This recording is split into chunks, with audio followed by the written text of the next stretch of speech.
Yeah, you are all welcome to the Benin Advancement Forum, the homes of all the Beninese. No matter the language you speak, no matter how you look like, beautiful, not beautiful, heroes, not heroes, our heroines and others are highly welcome. Today is going to be a very, very quick and short one because of time limit. Yes, as you all know, the invasion of Benin started. That was yesterday in the night and continued till I think about 8 or 9 days that took the British to overrun Benin City and to exile our own Oba Uvarame, Nogbasi. And yes, till date, a lot has happened. A lot has happened. There have been a lot of uh, negative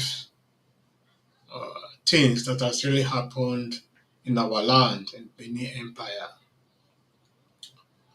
After the invasion, we were then, and after the exile of the Oba Ovurame, there was a vacuum. There was a power struggle between so many Benin chiefs.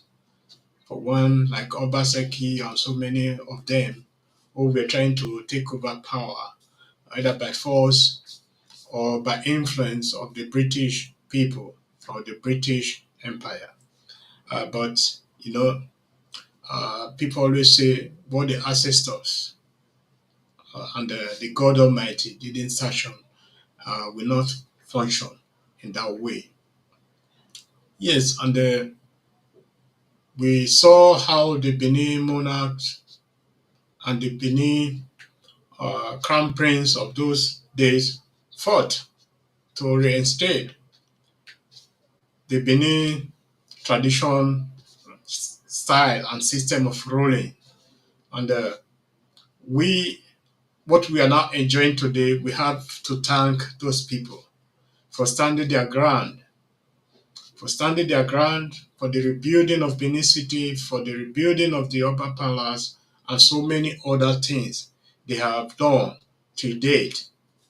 You know, yeah, it's only a pity that our people are not taught histories in our schools, and they are not taught our language. Edo language is supposed to be a superior language in Nigeria till today, and the Benin history also supposed to be a superior uh, history, and in our schools, in our syllabus, they did, but we are not doing that. We doesn't see that as of this moment. Yes, there's a lot we have to do, and as you know, we were having people who start firm, defending with their bare hands, with bow and arrows, and with the few guns we were having to protect our people, to protect what we love. And today we cannot see that love for our land again. We cannot see that love for our land because our people lack sense of their belonging. They don't know where they belong to, and this is the high time to come out to start telling our people, teaching our people, coming together to allow them to understand the implication of not having where they belong. Because if you know your history and know where you come from, nobody can fool you. We have seen so many ways how the Biafrans, aggregators, and agitators, and the Ododo agitators have tried all their possible means to make sure our people are encroached into their own imaginary uh, country that they have been trying to create. It's only just few of us there out in social media, and they're not just only social media, physically going out there to talk to people about the Benin Empire.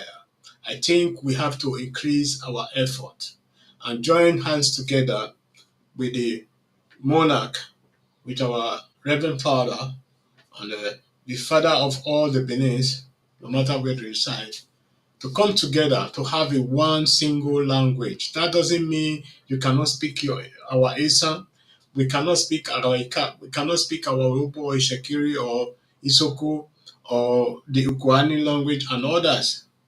That doesn't really matter.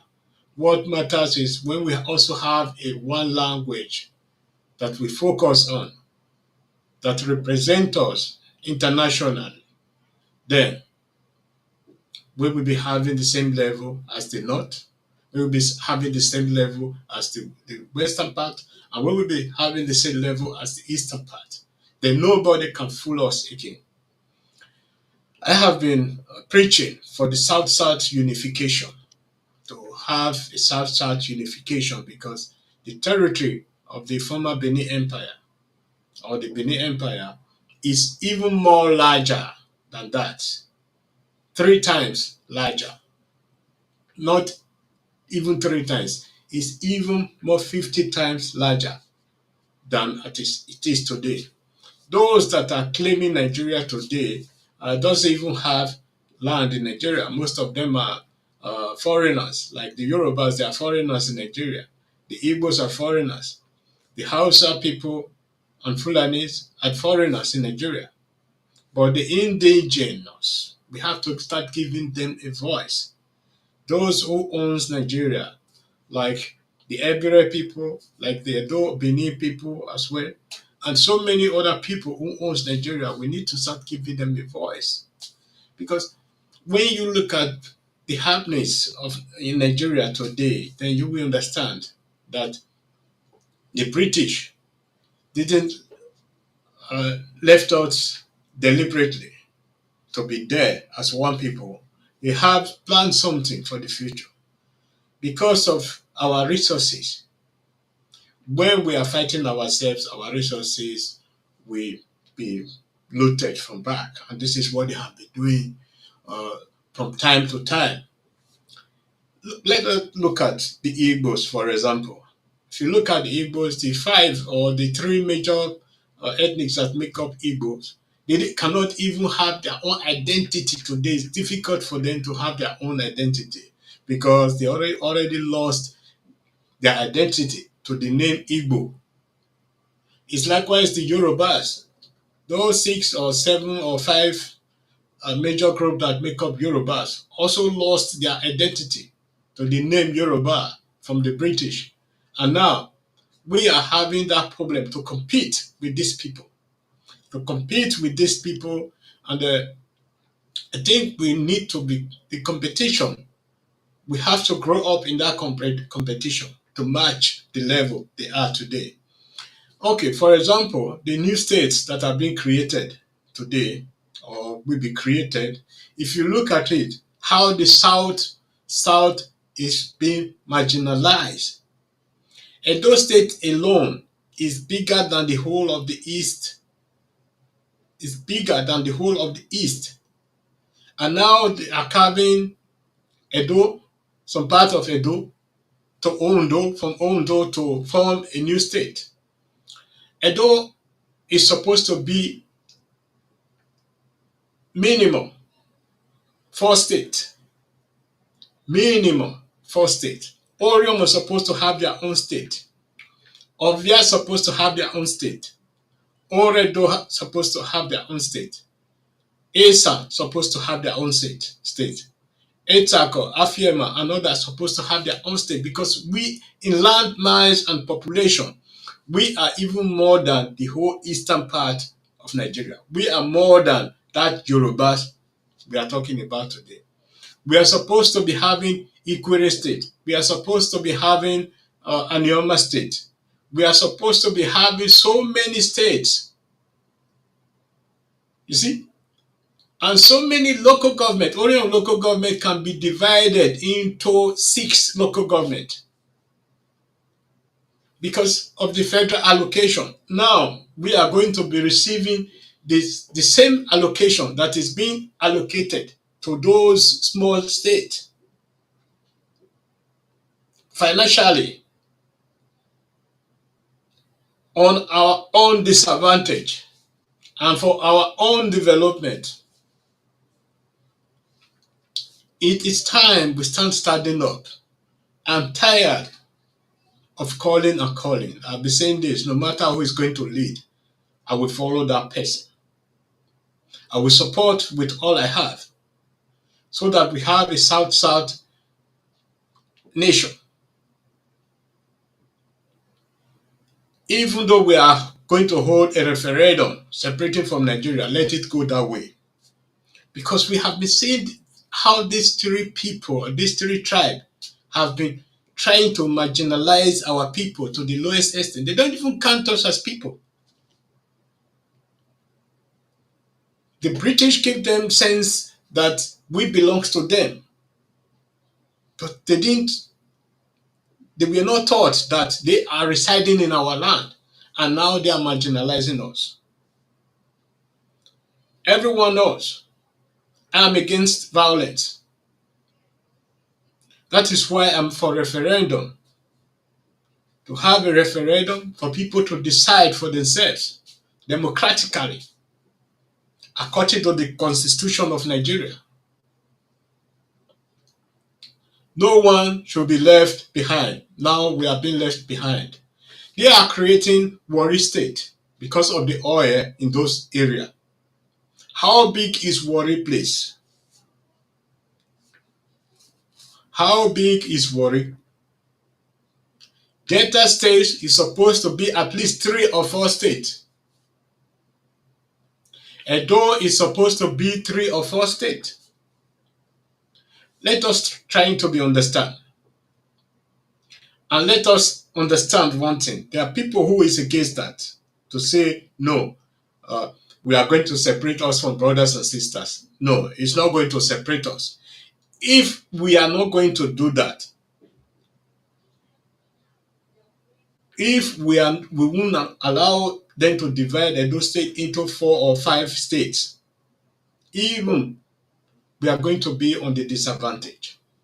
Because of the revenue allocation, because of the project allocation, and so many other things that will be allocated to other states. Because we have been seeing, even the senators, House of Assembly, and so many other things, House of Representatives, that has been going on. We will be less represented, and this is now the situation.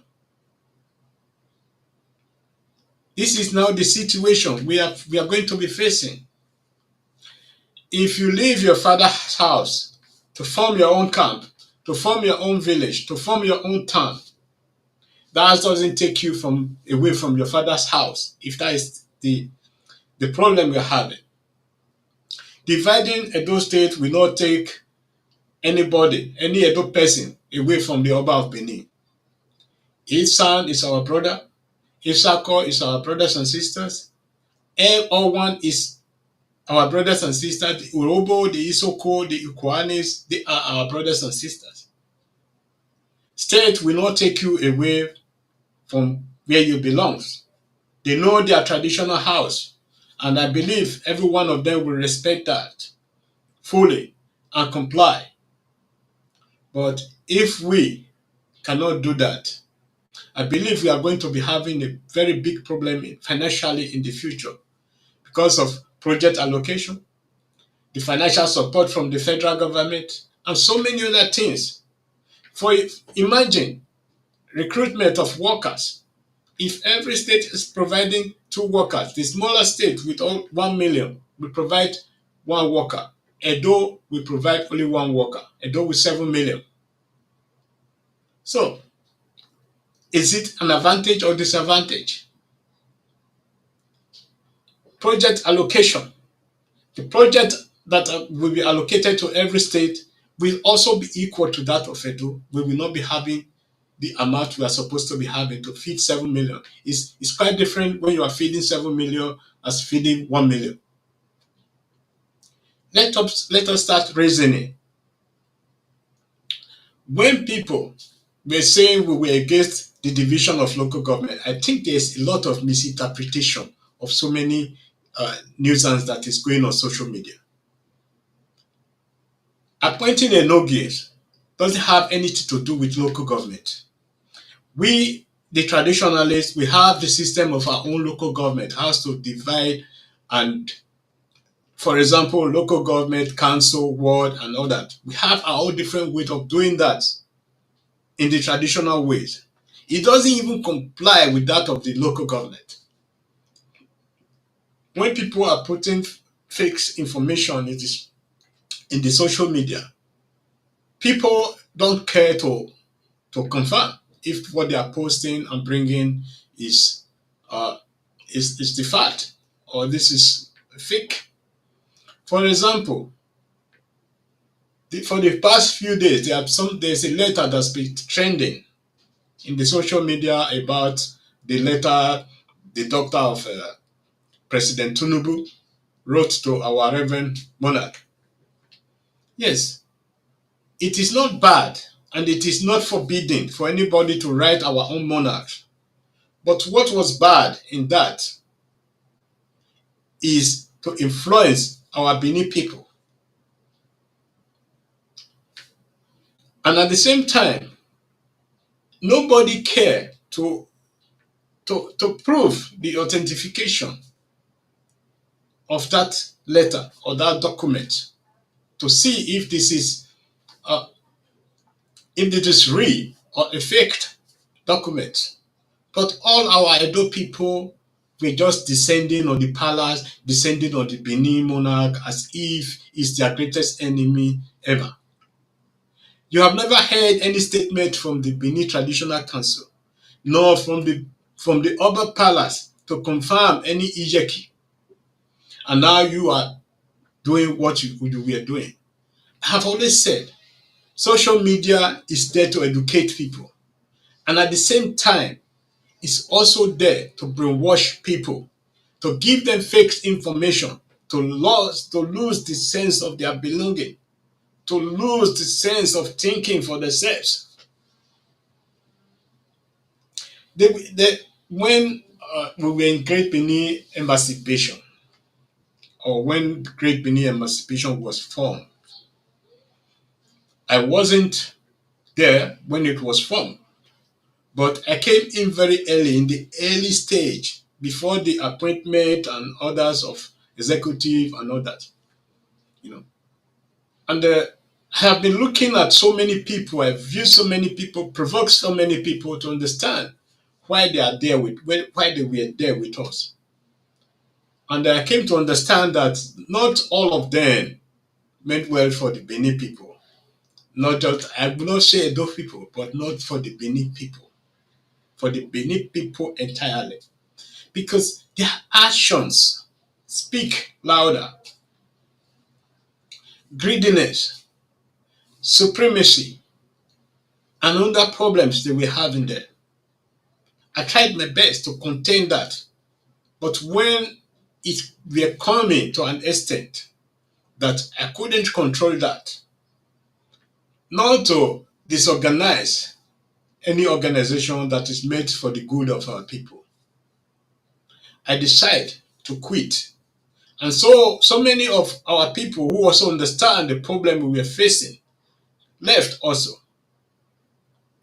Not that we didn't love our land, but we saw a problem that was coming that was too heavy to handle. Those who were pretending to love our people, who were pretending to love our monarch, who were pretending to love the Benin tradition or the Isan and others, were actually against whom we are. I never really talk about why I quit that organization. And today, we can see the vacuum that organization left. And no organization again can fill that vacuum because of selfishness,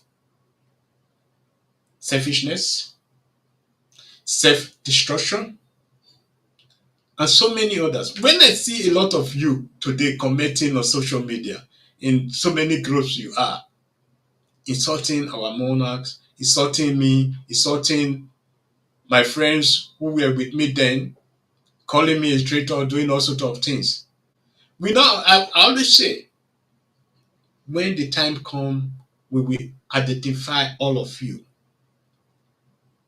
We will now know those who are real Benin with their heart. We will now also know how we love our tradition, how we love our monarch, how we love the Benin Traditional Council. And we have been seeing that. And I'm very happy for that. Some of you who were pretended for a very long time, to be doing that, to be defending Benin, defending. But in my own heart, I've always known these are the worst enemies of the Benin, the worst enemy of our people who have been pretending to be loving us. Why I put this background today is just because of the event that took place during that period.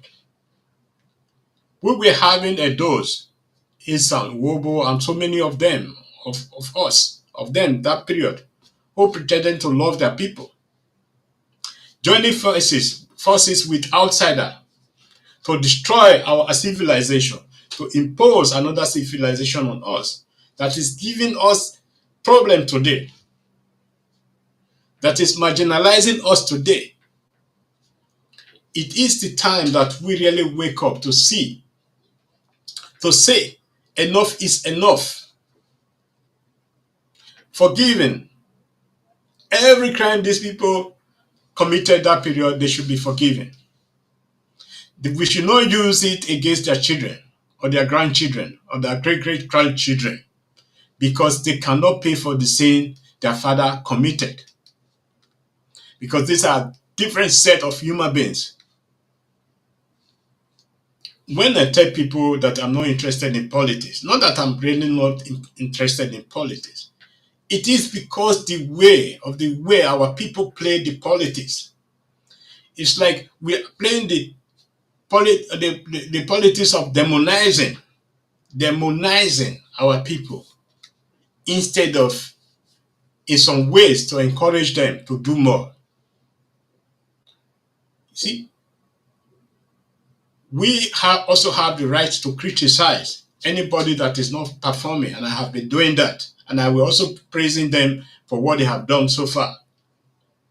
But I also want you to understand that no Edo is more than any Edo person, or that is more Edo than any Edo person, or any Benin person that is more Benin than any other Benin person. And I also want you to understand that Aswe Igodalo is no more Eastern than Okpeholo. And Okpeholo is no more Eastern than Aswe Igodalo. So let us be focusing, because this segregation, supremacy problem we have been having, we need to contain it.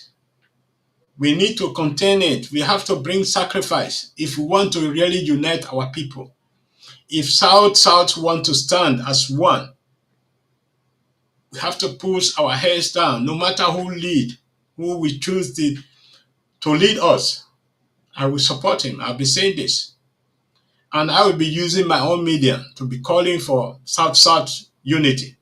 Because that is the only way. That is the only way.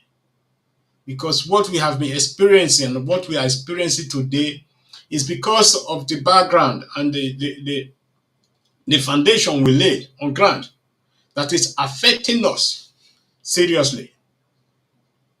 Because somebody speak another different language, who you know is your own brother and your own sister, you will say, my Okba. Actually, Okba Mahin, whether you like it or not, you are not the one to say it, my Okba. Our forefather did that already, to say with Okba Mahin, Edona Eya Hiakekba, Ari Isiniaye, Edonorisi. For example, Igweben. Those who know the history of Igweben knows completely that Igweben is complete Edo person. And in most of these cases, when you look at it, In the Republic of Benin, which is the Benin Republic today, you will also understand Ehidema, Ehidema, and so many areas in Ghana today, in Angola, in in those coastal area, then you will understand how great your forefather was and why they say Okba Mahin. Your division, my Okba, is leading to our downfall. Is leading to our downfall. It's not bringing us forward. Is bringing us down. My Okba is bringing us down.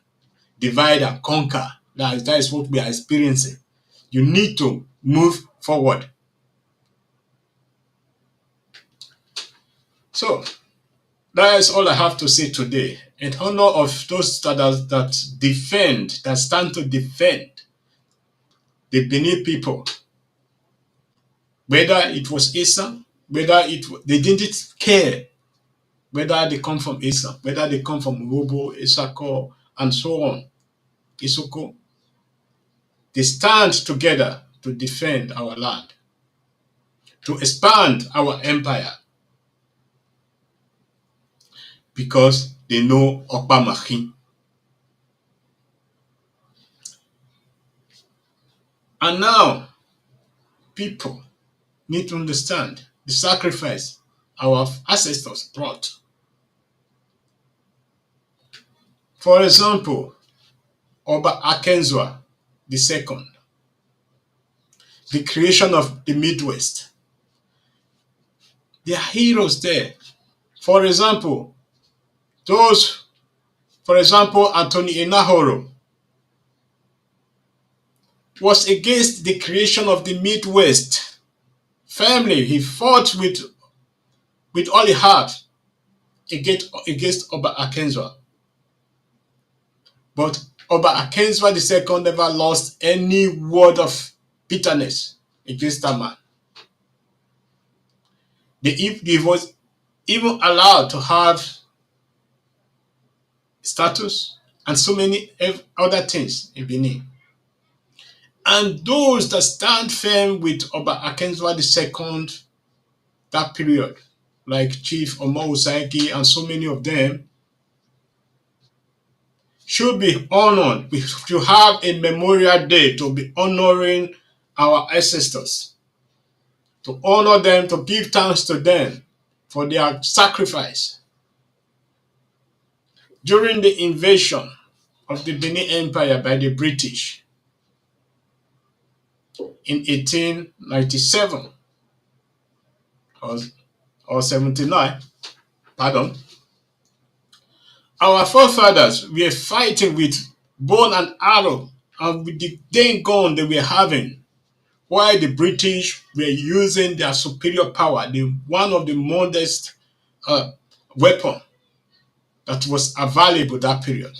But our ancestors stood their ground. Our men and women stand their ground to defend what they love. And we cannot see that love today. And that is what is making me to be very, very sad.